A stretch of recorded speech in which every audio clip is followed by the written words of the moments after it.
Hey guys, welcome to the Trash Picture Show. This is kind of an impromptu review of 2019's A Christmas Carol. It's obviously a retelling of the classic Charles Dickens stories, but it's a lot more adult and it's a lot more mature, and it takes a closer look at the character of Ebenezer Scrooge. And it's no surprise, it's created and written by Stephen Knight along with Tom Hardy. They've kind of paired up since working together on Peaky Blinders and have done a fantastic miniseries, mainly down to the cast. The cast is awesome. You have Guy Pearce as Ebenezer Scrooge, you have Stephen Graham as Marley, you have Jason Fleming as the Ghost of Christmas Future, and Andy Serkis as the Ghost of Christmas Past. Now, you're probably wondering, why hasn't he reviewed this over Christmas? Well, this isn't a very upbeat kind of miniseries.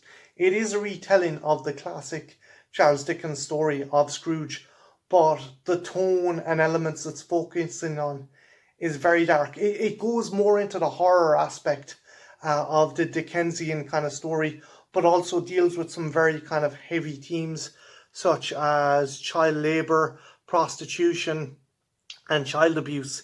It explores Scrooge's origins and his kind of motivations a lot more in depth.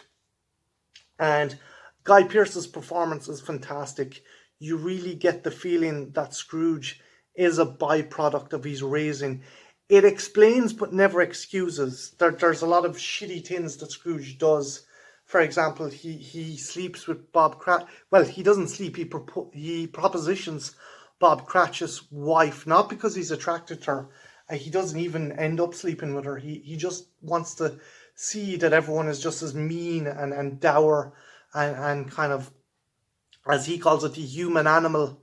He wants to see the human beast inside us all, and he wants to prove that everyone is lowly and as mean as he is. But it does kind of show other things to his kind of backstory, whereas he was in a boarding school, and so his father wouldn't have to pay fees.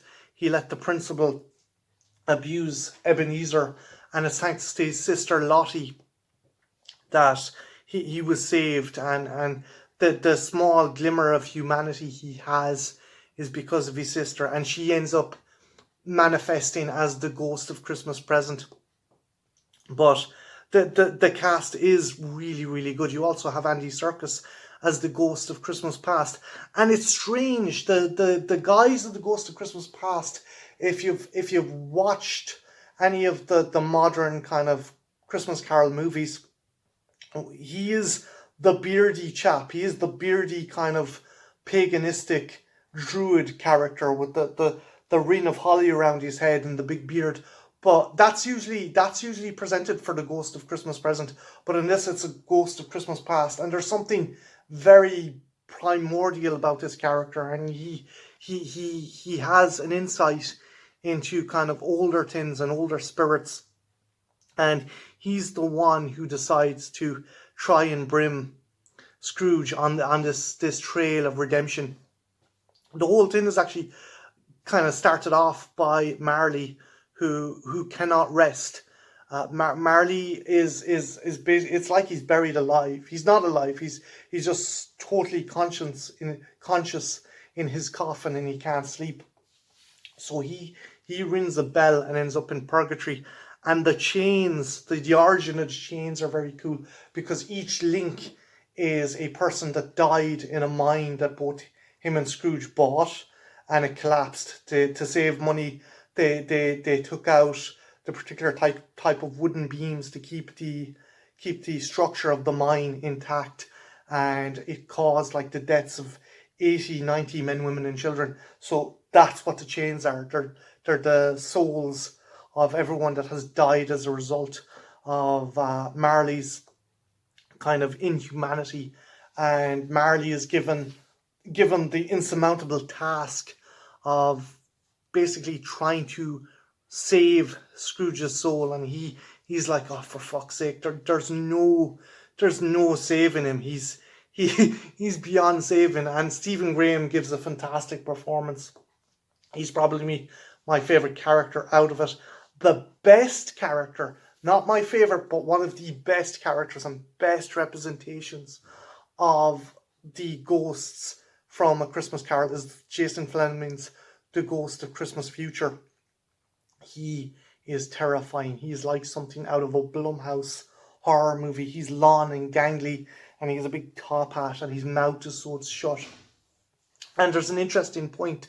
His character is so scary because no one knows about the future. Everyone is terrified of the future. So the representation of the future itself is a terrifying concept. And he can't say anything because the future isn't set. You can't fully learn what's going to happen yet. You have to experience it. So Scrooge can't ask. Scrooge can't ask what's going to happen because the spirits don't even know. But it's a fantastic show. I highly recommend you check it out.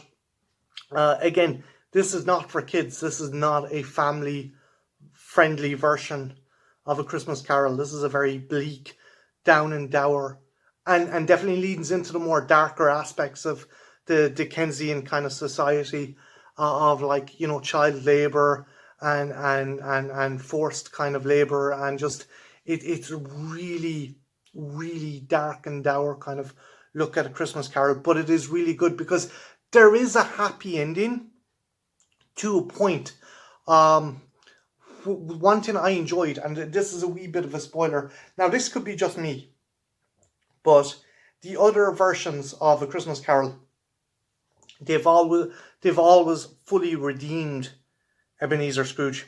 They've always made us like him by the end. With this, not so much. It's more of a case that Scrooge realizes he's done wrong, and he realizes he is beyond redemption, but he knows that he can do better. He can try, like, he can't save himself, but maybe he can help others, and that's the interesting aspect. It doesn't change the fact that he was an absolute horrible person. Again, the propositioning of Bob Cratchit's wife is probably the nastiest thing in the story, but like it is so kind of clever in that it doesn't pander. It doesn't say, oh, everything will be happy and wrapped up with a neat bow. Scrooge knows he has fucked up, and he knows that he'll probably never get forgiveness, but he can at least try and do the right thing by others. And that for me is what makes it interesting. It doesn't have a fairy tale ending, but it does show at least you can try. So if you get a chance, definitely check it out. I think it's on FX. It might be on Hulu, and if you hunt around, it's probably somewhere else. But yeah, definitely check out Stephen Knight's A Christmas Carol. Guy Pearce is fantastic. Stephen Graham is fantastic. Andy Serkis is awesome as this almost pagan-esque kind of ghostly Santa, and the cast is amazing. I can't do it justice. There's so many great actors in it. So yeah, definitely check out A Christmas Carol. So yeah, have a good one. Take care. Bye now.